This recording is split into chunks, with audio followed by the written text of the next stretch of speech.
Charlo and Brian Castano, the two super welterweight junior middleweight champions of the world, fought a fight for undisputed, and the outcome, according to the judges, left many with questions even more about both fighters.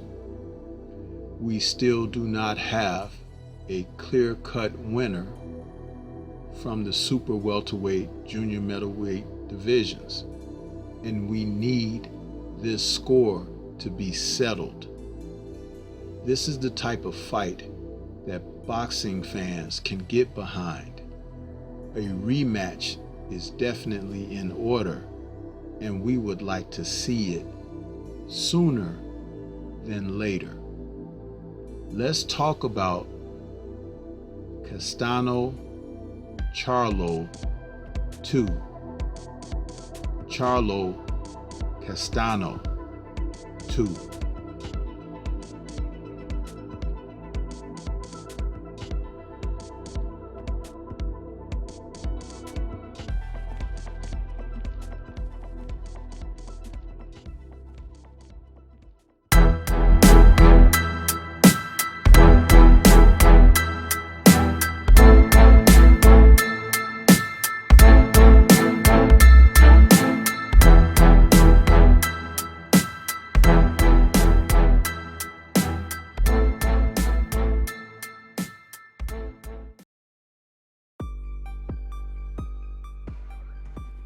This past July 17th, 2021,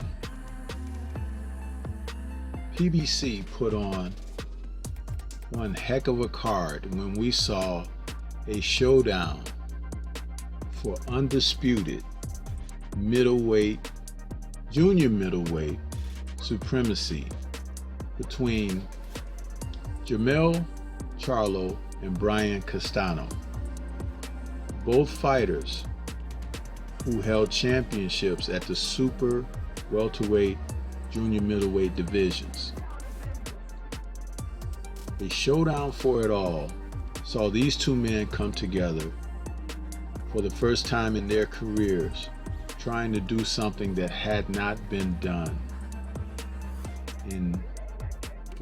since the inception of the multiple belt from sanctioning bodies in the sport of boxing at that weight.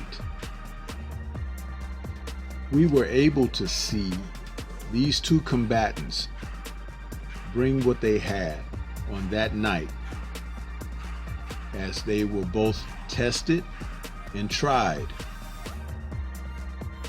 with skills, will, guts, and glory.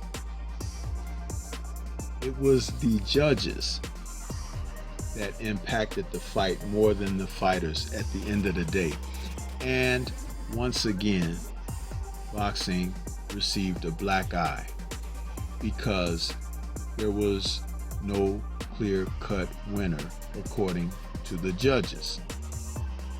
This is not either fighter's fault because both men gave their best. They put what they brought on the line that night and gave a true show. For Brian Castano, he entered the bout with his single championship belt.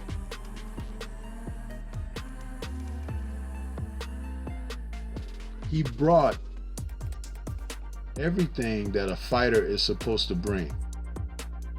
His IBF title was on the line. He brought the experience of having been in the fights with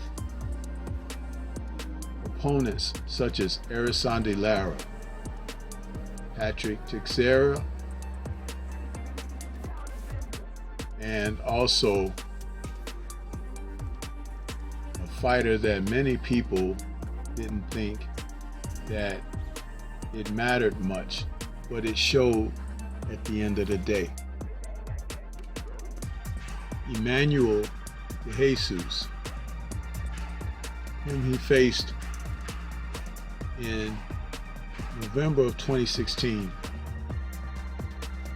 That's when he won the World Boxing Association interim world title. De Jesus entered that bout 17-1. And Castano KO'd him in 6 rounds. That was the beginning of this man's trek toward supremacy in this weight class. Just like Jermell Charlo found himself facing off against quality opposition that you saw early in his career, him being able to take on people the likes of Demetrius Hopkins, whom he faced in June of 2013, Gabriel Rosario, whom he faced in January of 2014.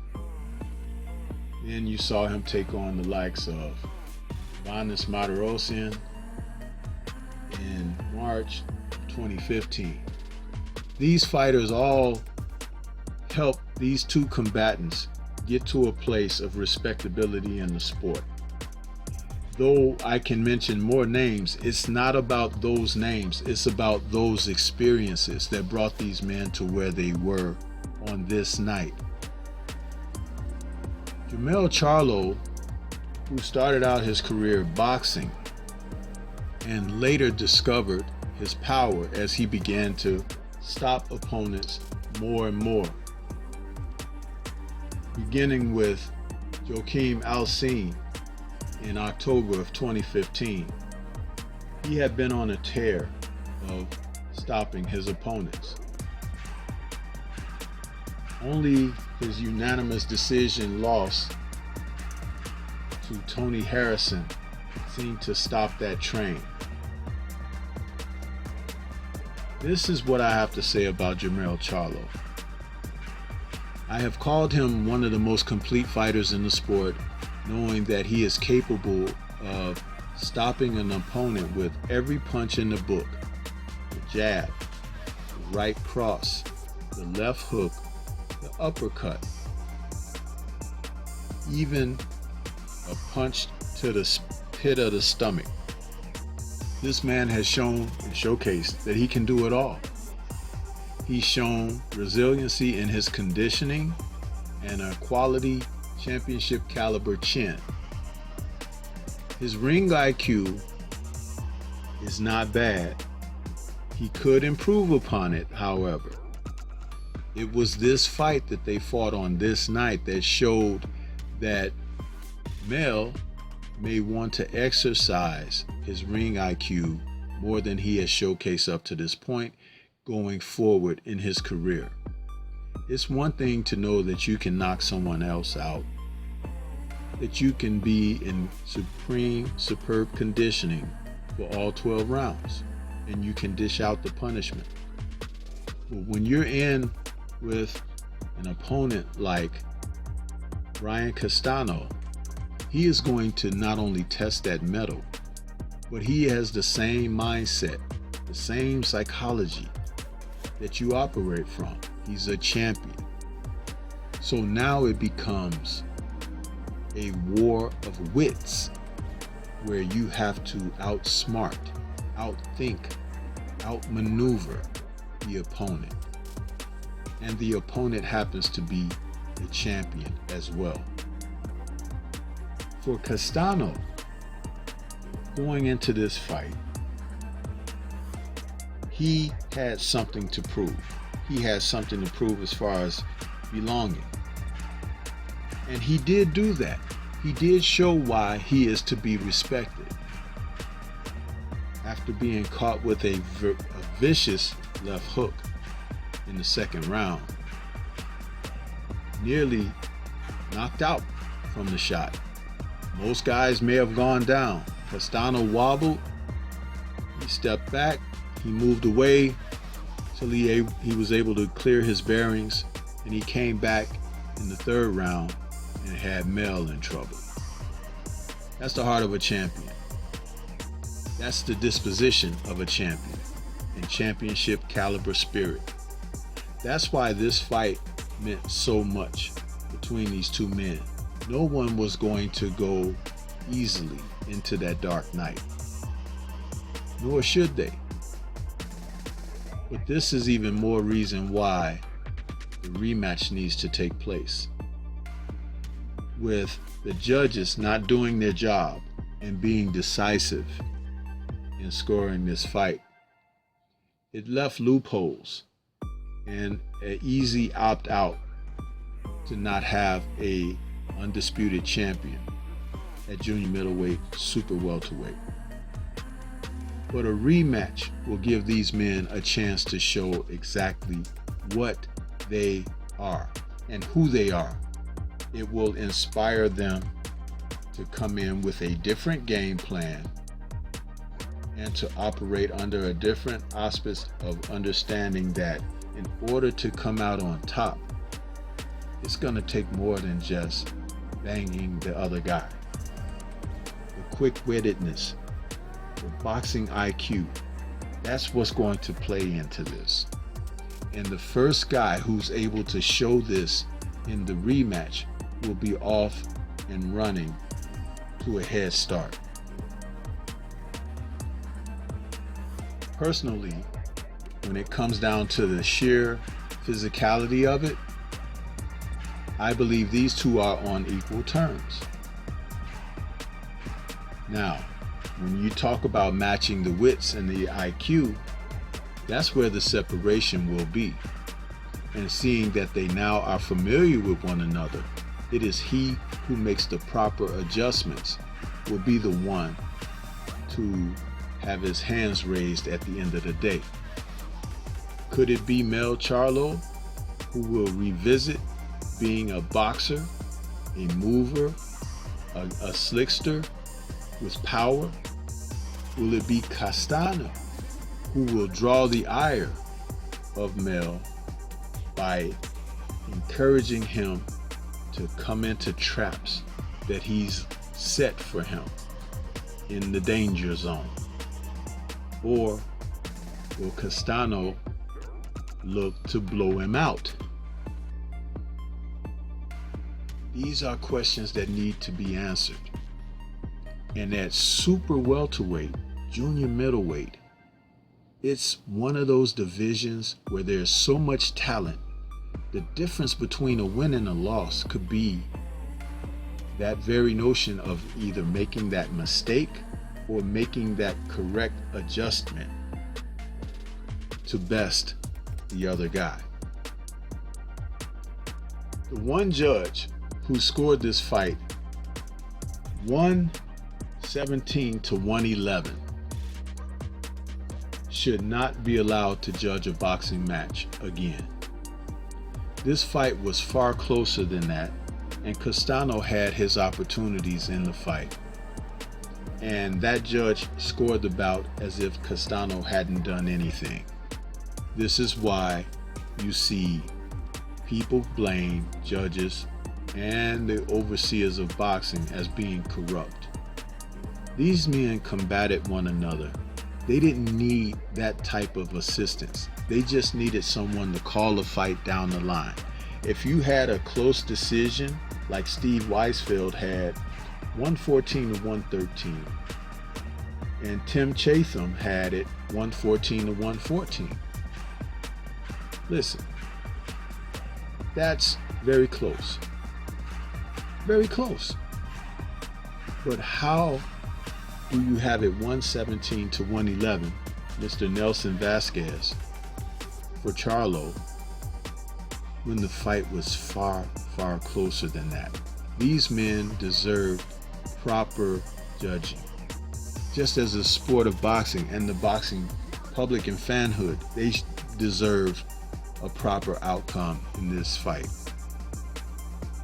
So the rematch will force these camps to go back to the drawing board, minimize their weaknesses and maximize their opportunities for their strengths. That's why I said the sweet science is really about the psychology of the sport, not so much about the physicality. And when these two men face off again, that should be what's on their mind. No other fight in between. Not a #1 contender for the current titles. Not someone who's been waiting their shot. Let these men complete their story, because we deserve a super middleweight champion. And this is definitely a fight that could provide that. To Jermell Charlo, I want to see you come back at your best and do what you can to become the new champion, undisputed. For Brian Castano, I want to see you do your best and come back and do what you can to become the undisputed champion. This is Stormy B-Man. These are my thoughts on why a rematch is in order and what we would like to see coming up. Shout out to the LDBC, the Lions Den Boxing Community, and Liberated Perspective. This has been an editorial on Charlo Castano 2, Castano Charlo 2. A rematch is in order, and it needs to take place next. Let me know what your thoughts are. Leave comments. Let's discuss it. Until the next time we meet, peace to everyone out there, and please, everyone, remain safe. Take care of your families, and we'll discuss again. Peace.